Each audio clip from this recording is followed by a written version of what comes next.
What is up, everybody? Skratch coming up with another Raid Shadow Legends video. I know we were expecting different sort of news from Plarium today. Unfortunately, they haven't gave us anything whatsoever about the new feature, the new tower, the new dungeon, whatever the heck is gonna be called.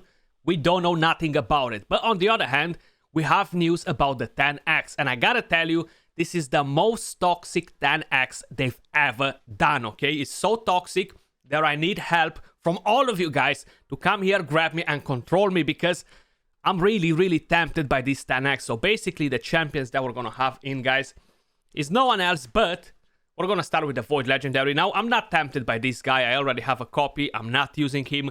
Chagur. I'm not using him because I don't have much of a use out of the champion. That doesn't mean that you cannot use him if by any chance you pull him. So on the A1, has a 50% chance to sleep for 1 turn. On the A2, attacks all enemies. We have poisons, we have defense down for 3 turns, which is pretty good. That's on the second hit. The A3 attacks 1 enemy, then attacks 1 time at random. If the target is under a poison debuff, will ignore shield, block damage, and unkillable buffs. So again, this champion can actually ignore shield if you have poisons on the enemies. Grants an extra turn if this attack kills an enemy. Also resets the cooldown of the Venom Storm. Venom Storm being this one right here, if the attack kills 2 enemies, so with a random hit as well. The passive, pretty interesting, instantly attacks enemies with a default skill whenever they receive damage from poison debuffs placed by this champion. When hitting enemies under poisons, he's actually gonna get to heal a bit. He has an attack aura for all battles, which makes it pretty good. His base HP is not that amazing, but all around, I feel like this is an A champion, kind of like a minus A champion in my opinion. He is pretty good. You're not gonna use him in the end game anywhere else than Faction Wars, and if you wanna have fun with him, unless you really don't have a lot of champions, a lot of options. So don't get me wrong, he's not a bad champion, he's just not amazing, not in my opinion anyway. Let me know in the comments down below if you guys think differently. The next champion that we have on the list now, I already have quite a few copies of this one, Bad El Khazar, so I'm really not interested in him to get one, but he is an amazing champion. You're gonna use him regardless, end game, early game, mid game. I got him pretty early on when I was still doing my Dungeon 20 missions for Arbiter, and he completely changed my account, okay? He was such a game changer for me. AoE on the A1, we get a bit of a healing. On the A2, cleanse, continuous heal, poisons on all enemies. The passive inflicts more damage against targets under poisons, and that's for all allies. We have a crit rate aura for all battles, 25%, very good base stats. Battle Khazar is an absolute monster of a champion, regardless where you're gonna use him. Clan boss, Hydra, whatever. He's still a very powerful champion. The next one that we have, now on the other hand, I feel like you guys know where I'm going. Calvalex, Theodore, both of these champions on the 10x this weekend, guys. Now, I'm missing both of them. I tried multiple times to get that Calvalex. It didn't happen. I really don't know what I'm gonna do. Am I gonna save my shots for a guaranteed event? I feel like because they've done a 10x on Theodore, I doubted that they're gonna make a guaranteed after. But I'm not 100% sure, so I really don't know what to do, if I should save my shards or not. But we all know what Theodore can do. If you haven't seen my videos just yet on Theodore, definitely check them out. He makes every single dungeon run extremely fast. He has very fast animations. He detonates poisons. He detonates HP burn like Sisia. All around, he is an amazing champion, and I really want to get him. So most probably, I'm going to burn my Sacreds, my Ancients. Calvalex, the same. I don't have one of these bad boys. His passive is so damn crazy. Places 4 poisons debuffs on all enemies for 2 turns at the start of each round. And this really enables that poison detonation, like making it so much faster, because you don't need to reset this like a skill. So every new wave, every new round is gonna get all these poisons. That's why he is such a damn popular champion for all these speedruns, you know. I would love to get a Calvalex, honestly. Yeah, I think I'm gonna open my Sacreds and Ancients just because they're two champions that are the most wanted for me as non-void legendaries, you know. Calvalex and Theodore, both of them such amazing champions, you know. So I think I'm in trouble this weekend.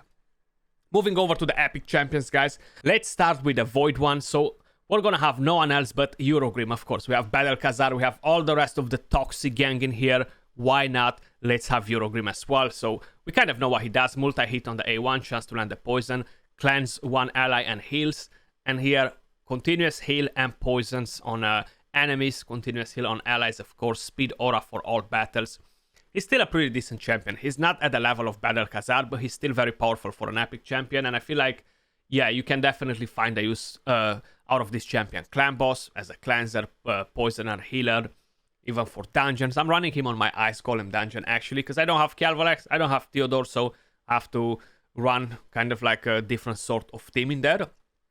The next champion that we have in here, no one else but Venomage. Now, she is a beast of a champion as well. She can solo tons of content in the game, including the secret room for the Lizardman in the Doom Tower. The A1 attacks one enemy 2 times.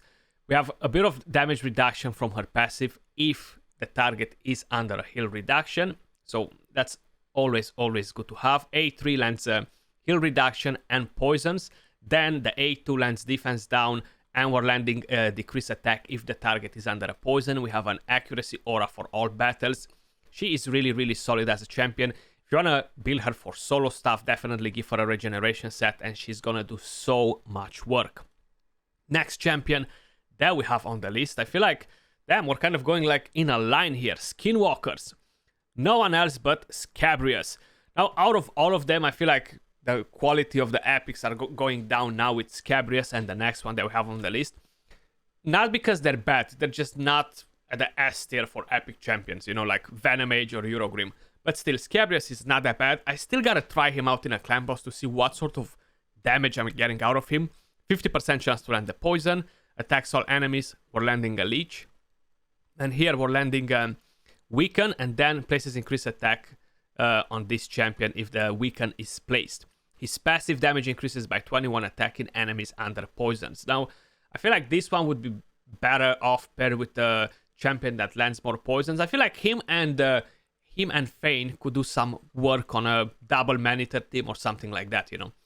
Definitely decent option, especially if you don't have some of the top tier poisoners in the game. And they're not all legendaries, trust me when I'm telling you that. Going back to Lizardman, to the last champion, Ayox the Rememberer.